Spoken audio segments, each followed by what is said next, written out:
and we look forward to the game against Aberdeen tomorrow at home. Our last remaining home fixture of the season, and we're looking to finish in a high, and thank every single one of us.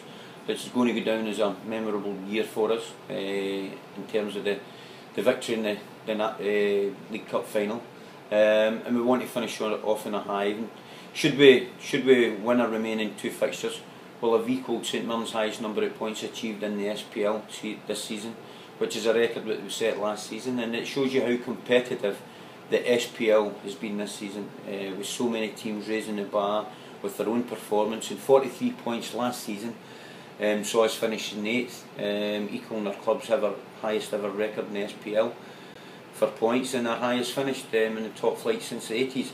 And this season the same number of points may see us finish in 11th, and people will already starting to reflect on our season and reach a judgment on that. And I think we have 3 very notable positives to take from our season so far. A major trophy for only the 4th time in our club's history, our highest number of goals in the top flight since the 1980s, and the closest we've been to achieving the top 6 at the split.